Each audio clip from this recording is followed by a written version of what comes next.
When people today think of science, technology, or innovation, names like Einstein, Newton, or Tesla often come to mind. We celebrate the advancements of the modern age and the breakthroughs of the 20th and 21st centuries. But what if we told you that centuries before these great minds walked the earth, another civilization was already laying the foundations of modern science? A civilization inspired not only by curiosity, but by faith. A civilization whose scholars were driven by the words of the Quran, a book that repeatedly calls its readers to observe, reflect, reason, and seek knowledge. That civilization was the Islamic world, and its contribution to the modern world is far deeper and more profound than most people realize. The story of Islam's contribution to science is not just about ancient names and forgotten discoveries. It is a story of how faith and reason walked hand in hand. At a time when Europe was immersed in the Dark Ages, the Islamic world was a beacon of light, illuminating the path for generations to come. Cities like Baghdad, Cordoba, Cairo, and Damascus became centers of learning, where libraries held hundreds of thousands of books and scholars from different backgrounds gathered to study and share knowledge. These weren't just religious scholars. They were astronomers, physicians, chemists, mathematicians, philosophers, and engineers. They didn't see science as something separate from their faith. They saw it as a form of worship. It was during this Islamic Golden Age, from the 8th to the 14th century, that some of the most essential building blocks of modern science were laid. It was here that algebra was formalized. It was here that medical knowledge advanced beyond anything the world had ever known. It was here that optics, astronomy, geography, and chemistry were developed in ways that would later shape the European Renaissance. And yet many people today are unaware that these breakthroughs came not from the West, but from the Muslim world, from minds nurtured by the belief that seeking knowledge is a duty. But this isn't just a history lesson, this is a reminder that Islam has always encouraged learning, a reminder that the Quran speaks to both the soul and the intellect, a reminder that Muslims once led the world in scientific exploration, not because they abandoned their faith, but because they embraced it fully. And perhaps most importantly, it's a message of hope, because just as the Muslim world once rose to great heights by holding on to both science and spirituality, so too can a new generation rise again, guided by the same light. In this video, we'll take you on a journey through time, revisiting the forgotten heroes of science who changed the world. You'll hear about the geniuses whose names are barely mentioned in school textbooks, yet whose work made possible the technologies we depend on today.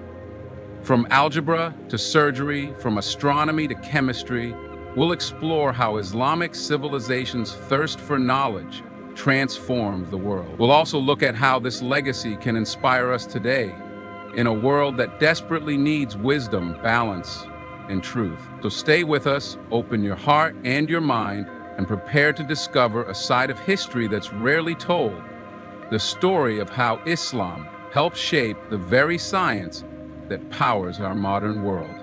During the 8th to 14th centuries, the world witnessed a remarkable era of intellectual, scientific, and cultural advancement, known as the Islamic Golden Age. It was a time when the Islamic world became the center of learning and innovation, far surpassing much of Europe in knowledge and progress.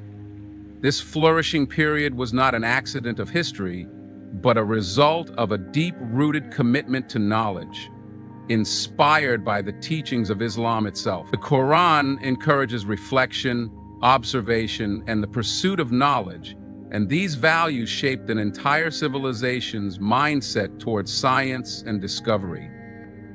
The command to read in the very first revelation to the Prophet Muhammad set a powerful tone for a community that would prioritize learning as a form of worship and devotion. In cities like Baghdad, the Abbasid Caliphate established institutions such as the House of Wisdom, where scholars from all walks of life and faiths came together to study, translate, and build upon the knowledge of earlier civilizations.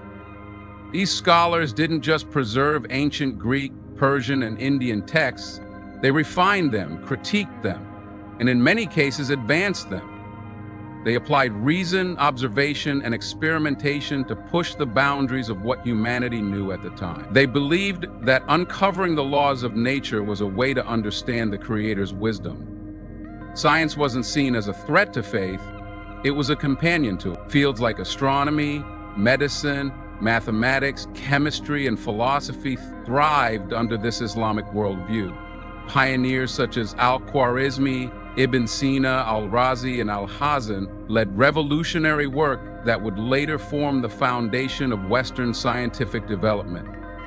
These scholars didn't work in isolation. They taught, debated, and exchanged ideas across cultures and continents, creating a vibrant atmosphere of intellectual collaboration. Their discoveries were translated into Latin and used for centuries in European universities, showing how Islamic knowledge directly contributed to the birth of the Renaissance. What made this age extraordinary was not just the brilliance of individual scholars, but a culture that celebrated inquiry, respected knowledge, and valued truth, no matter where it came from.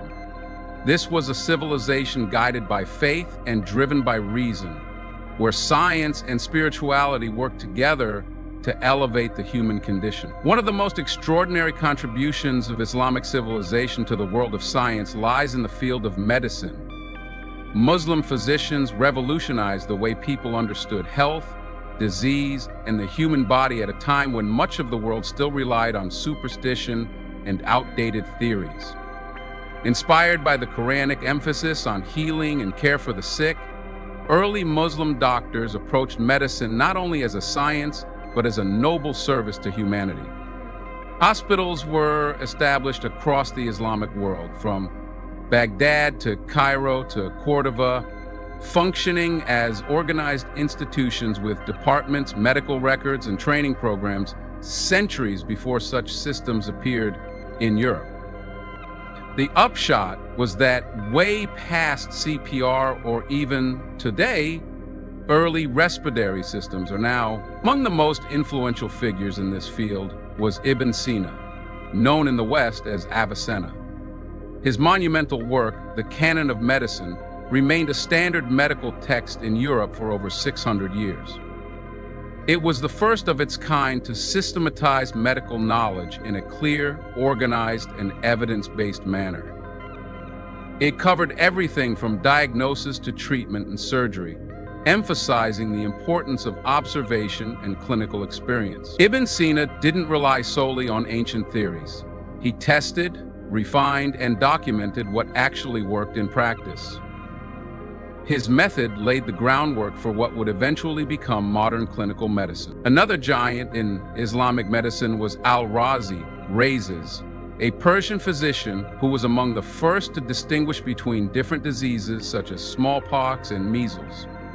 He promoted the use of clean air, fresh water, and hygiene in hospitals, principles that remain vital today. He also introduced the use of alcohol for sterilization and was known for his compassionate treatment of patients, regardless of their background or status. Muslim doctors emphasized ethics in medicine, drawing from both Islamic teachings and practical experience to ensure that care was given with mercy and precision. These medical pioneers also explored the connection between physical and mental health. They treated mental illnesses with compassion, built specialized wards for psychological treatment, and used music therapy, dietary control, and counseling long before these practices became part of modern psychology.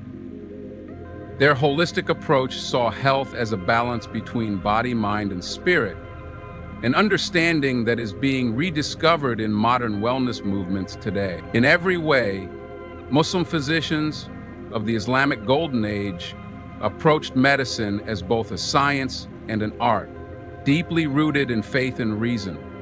Their legacy lives on in today's hospitals, medical research, and ethical standards around the world. While the world today credits the development of modern mathematics to European scholars, The truth is that many foundational concepts were pioneered and refined by Muslim mathematicians centuries earlier.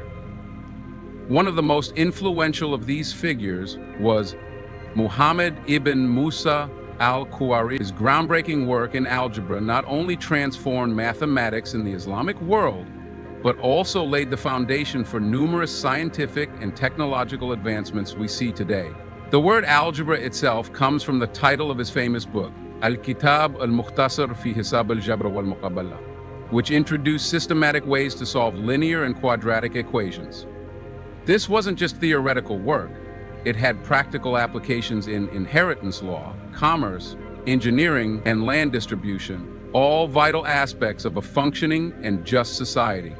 Muslim mathematicians didn't stop at algebra. They made critical advancements in arithmetic, geometry, trigonometry, and number theory. They built on the knowledge of Greek and Indian mathematicians, refining the use of zero, the decimal system, and place value. Concepts that are now essential in everything from simple calculations to advanced computing. The concept of zero, introduced to the Islamic world through translations of Indian works, was embraced and developed further by Muslim scholars. Without zero, the binary system, which is the foundation of modern computers, would not exist. In the field of trigonometry, scholars like al-Battani improved sine, cosine, and tangent functions, which are essential in astronomy, engineering, and physics. Their work allowed for more precise measurements of the Earth and the stars, and even played a role in determining prayer times and the Qibla direction for Muslims across the globe. These achievements weren't confined to ivory towers. They had real-world impact, helping with navigation, architecture, and agriculture. Perhaps most inspiring is how mathematics was never seen as detached from faith. Muslim scholars often believed that through the beauty and order of numbers, one could witness the design and wisdom of the Creator. Mathematics was not just a tool for solving problems, it was a way to understand the universe. The precise balance, patterns, and symmetry found in both natural creation and numerical equations were seen as signs of divine intelligence. In this way, the Islamic contribution to mathematics becomes not only a historical fact, but a testament to the power of integrating faith, logic, and discovery. Muslim astronomers played a vital role in shaping humanity's understanding of the cosmos during a time when much of the world was still guided by myth and superstition.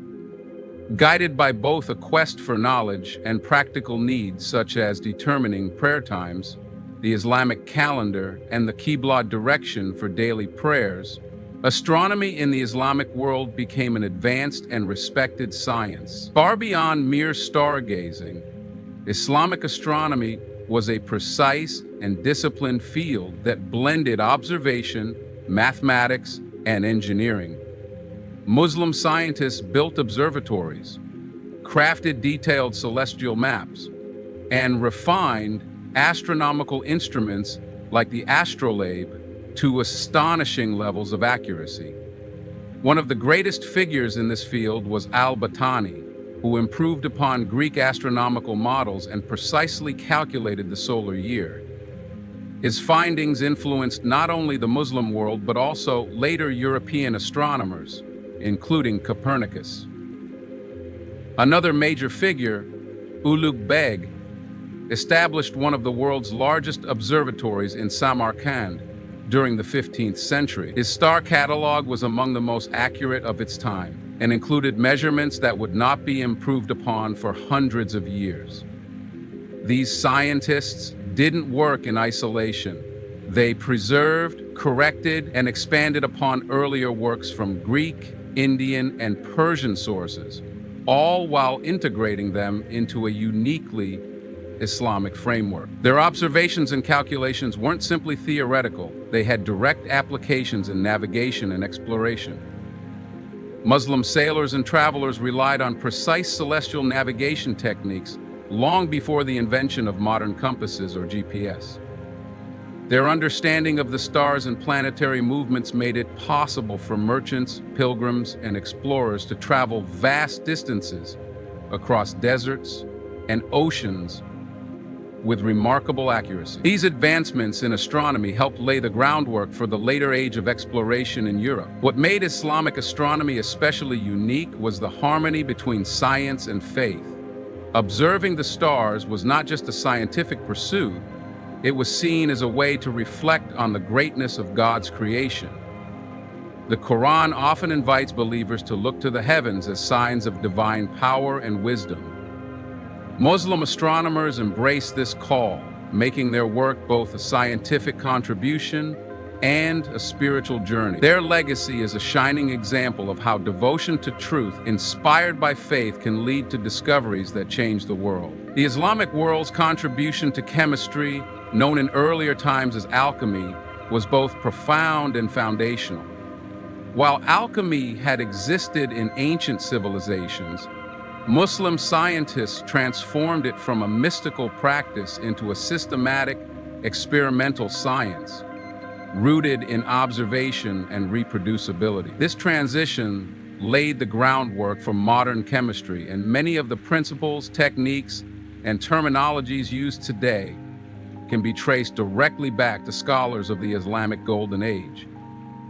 One of the most renowned figures in this field was Jabir ibn Hayyan, known in the West as Geber, who is often referred to as the father of chemistry. His approach emphasized rigorous experimentation, and he introduced methods such as distillation, crystallization, filtration, and evaporation, which are still fundamental in chemical laboratories today. Jabir ibn Hayyan compiled hundreds of texts in which he described detailed procedures for isolating substances, purifying metals, and preparing compounds.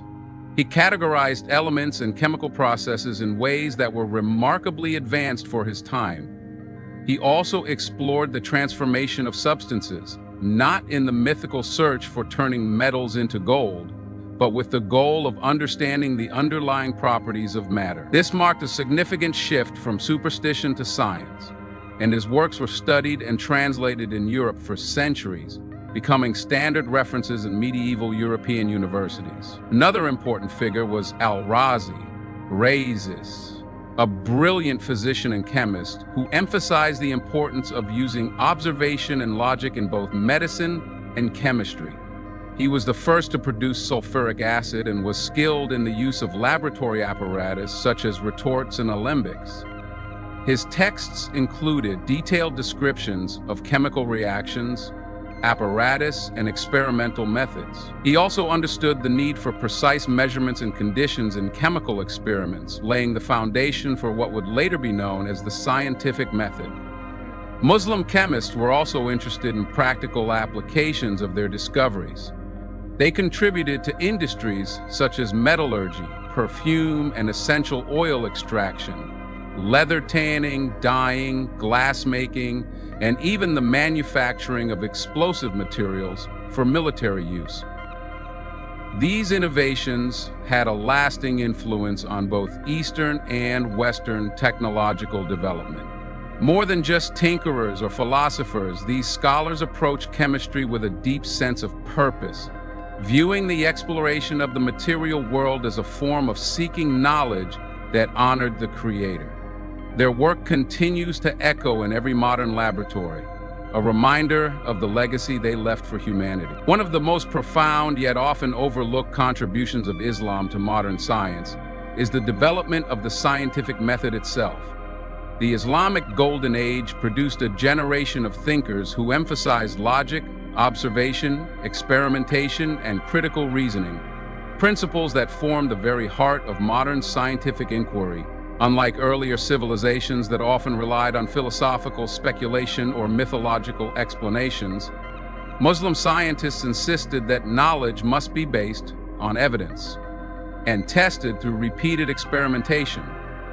This shift in approach was revolutionary, and it helped lay the groundwork for what would later be formalized during the European Renaissance and Enlightenment. Among the pioneers of this methodology was the great scholar Ibn al-Haytham, also known as Al-Hasan. He is considered by many historians to be the true father of the scientific method. Ibn al-Haytham emphasized that a hypothesis must be proven through evidence, not simply assumed based on logic or belief. His most famous work, the Book of Optics, challenged long-standing Greek theories about vision and light by conducting detailed experiments using lenses, mirrors, and controlled observation. He demonstrated that light travels in straight lines and that vision occurs when light reflects off an object and enters the eye, concepts that became the basis of modern optics and physics. Ibn al-Haytham's insistence on experimental proof over blind acceptance of authority was a turning point in the history of science. He wrote clearly about the steps of inquiry: asking a question, forming a hypothesis, conducting an experiment, observing the outcome, and drawing conclusions.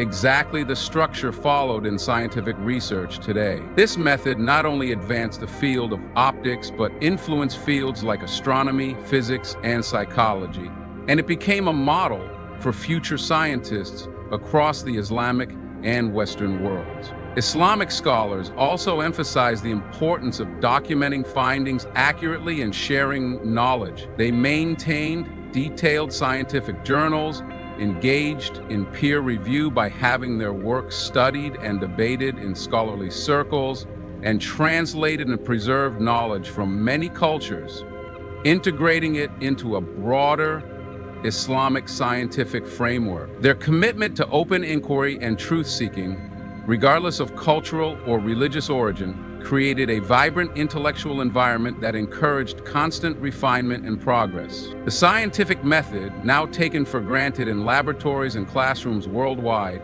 has deep roots in Islamic civilization.